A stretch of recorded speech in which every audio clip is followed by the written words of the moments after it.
तो उनमें डॉक्यूमेंट्स में चेंजेस क्या थी, ये सबसे इंपॉर्टेंट है और आपने गौर से सुनना है कि डॉक्यूमेंट्स कौन कौन से इंपॉर्टेंट होती है।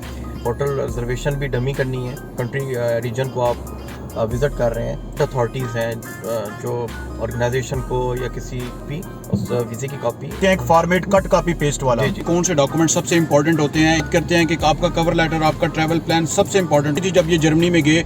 और एक और इंटरेस्टिंग बात, इनका जर्मनी का मल्टीपल वीज़ा है। Hello guys, welcome to another vlog, welcome to my YouTube channel. काफ़ी सारा पिछला व्लॉग लंबा हो गया था तो मैंने कोशिश की है कि उस पार्ट को वहीं पे ख़त्म करके पार्ट 2 आप लोगों के लिए लेके आऊँ। शराज सर मेरे साथ हैं, इनसे हमने काफ़ी सारी इन्फॉर्मेशन ली। इनका चूँकि जर्मनी का वीज़ा स्टैंप हुआ है स्पेन के रिफ्यूज़ल के बाद। तो जो लोग चैनल पे नए हैं काइंडली वो चैनल को लाइक करें, सब्सक्राइब करें, सर बेल के बटन को ज़रूर प्रेस किया करें। आज जैसे शराज साहब मेरे साथ हैं, कल को हो सकता है आप में से भी कोई मेरे साथ हो। इसी तरह से एक खुशगवार मूड में, इसी तरह के खुशगवार टॉपिक के साथ। रिफ्यूज़ल से घबराना नहीं है। अब आज जिस पॉइंट पे हम बात करेंगे वो है जी, कौन से डॉक्यूमेंट्स थे जो इन्होंने पहले स्पेन की एम्बेसी में दिए, लेकिन जब इन्होंने जर्मनी की एम्बेसी में डॉक्यूमेंट सबमिट करवाए तो उनमें डॉक्यूमेंट्स में चेंजेस क्या थी, अगर कोई चेंजेस नहीं थी तो प्लान में क्या चेंजेस थी, और कौन से डॉक्यूमेंट्स अटैच करने चाहिए। स्टेप बाय स्टेप ये बताते जाएंगे आपको डॉक्यूमेंट्स। ये सबसे इंपॉर्टेंट है और आपने गौर से सुनना है कि डॉक्यूमेंट्स कौन कौन से इंपॉर्टेंट होती है। जी, ये बहुत इंपॉर्टेंट क्वेश्चन है और काफ़ी लोग पूछते भी हैं कि डॉक्यूमेंट्स कौन कौन से इंपॉर्टेंट है, कौन कौन के डॉक्यूमेंट अथेंटिक होनी चाहिए और कैसी अथेंटिसिटी होनी चाहिए उनकी। मैं आपको बताता चलूँ, शेंजन ऑलमोस्ट डॉक्यूमेंट्स एक ही फॉर्मेट के होते हैं, एक ही मतलब क्राइटेरिया उनका सबका एक ही होता है। सबसे पहले तो मैं बैंक स्टेटमेंट को टॉप पे रखूँगा, फिर आपका जो है एनओसी अगर जॉब कर रहे हैं वो है, और आपकी जो है वो कह लें कि एयर टिकट्स हैं जो होनी चाहिए, बुकिंग फेक मतलब डमी हो जाए, ठीक है, और कंफर्म ना हो। अच्छा, यहाँ पे एक क्वेश्चन है कि आपने जो टिकट्स लगाई थी वो डमी थी? डमी टिकट से कंफर्म अच्छा, नहीं करना उसमें, वो डिपेंड करता है। अगर वीज़ा आपको इशू होता है तो वैलिड कोड नहीं होता तो आपके पैसे उसमें आपको लॉस नहीं होता।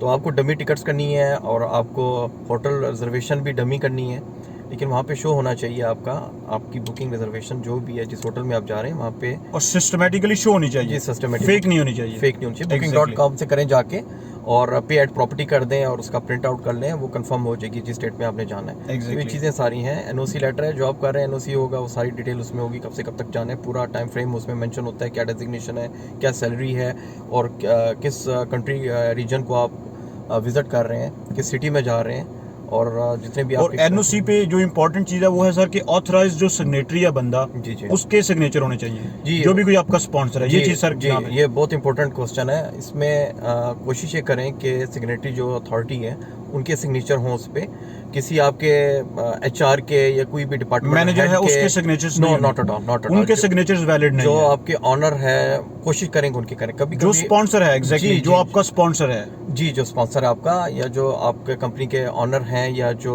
आप कह लें कि जो कॉम्पिटेंट अथॉरिटीज़ हैं जो ऑर्गेनाइजेशन को या किसी बिजनेस को रन कर रहे हैं, उनके सिग्नेचर होने चाहिए। क्यों कभी कभी होता यही भी है कि चीज़ें क्रॉस वेरीफाई हो जाती हैं, या कभी उनके आईडी कार्ड से वो मैच कर लेते हैं एग्जैक्टली कि ये बंदा कितना सच है या कितना वो जो है ना वो डॉक्यूमेंट्स में फेक डॉक्यूमेंट्स बता रहा है। एग्जैक्टली सही है। तो ये चीज़ें हैं। और पासपोर्ट आपका, ट्रैवलिंग हिस्ट्री डेफिनेटली कहीं पे घूमे फिरे हैं वो भी स्टैंप होता ही है, वो चीज़ें आपने शो करनी। कोशिश ये करें कि अगर आप किसी कंट्री में आपने पहले से विजिट की है, आप उसकी कॉपी, उस वीज़े की कॉपी, वो भी आप उन डॉक्यूमेंट वीज़ा एप्लीकेशन के साथ अटैच करते हैं। और कवर लेटर में भी आप उस चीज़ को थोड़ा सा हाईलाइट कर दें कि मैं ऑलरेडी गया था, कोई ओवरस्टे नहीं है, कुछ भी ऐसा नहीं है। जी, कवरिंग लेटर आपका देखें, आप कभी भी, मैं आपको इधर एक पॉइंट हाईलाइट कर दें। जी, मैं आपको एक पॉइंट बताऊं।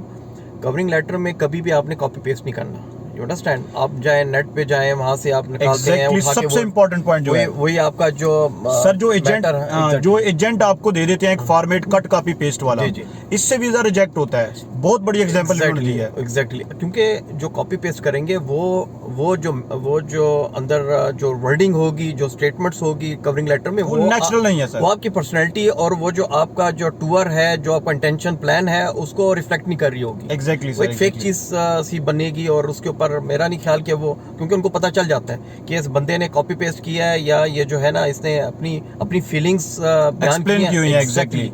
तो जो सेंटीमेंट्स हैं, it comes to when you write something from your heart. Okay, exactly. Copy paste आपने नहीं करना। आपको जितना भी आता है आपने कोशिश करना है, या किसी से लिखवा लेना है। कोशिश करें, अगर आपको इंग्लिश नहीं आती, आपने उर्दू है, हिंदी है, बंगाली है, जो आपकी लैंग्वेज या कोशिश करें आप पहले उसको किसी रफ कॉपी में या किसी नोट कर लें, आप उसका नोट बना लें। गाइस मेरे साथ थे शराज भाई, इन्होंने काफ़ी सारी इन्फॉर्मेशन आप लोगों को दी। स्पेशली इन्होंने बताया कि कौन से डॉक्यूमेंट सबसे इंपॉर्टेंट होते हैं। इन्होंने बैंक स्टेटमेंट के बारे में बड़ी डिटेल से बात की।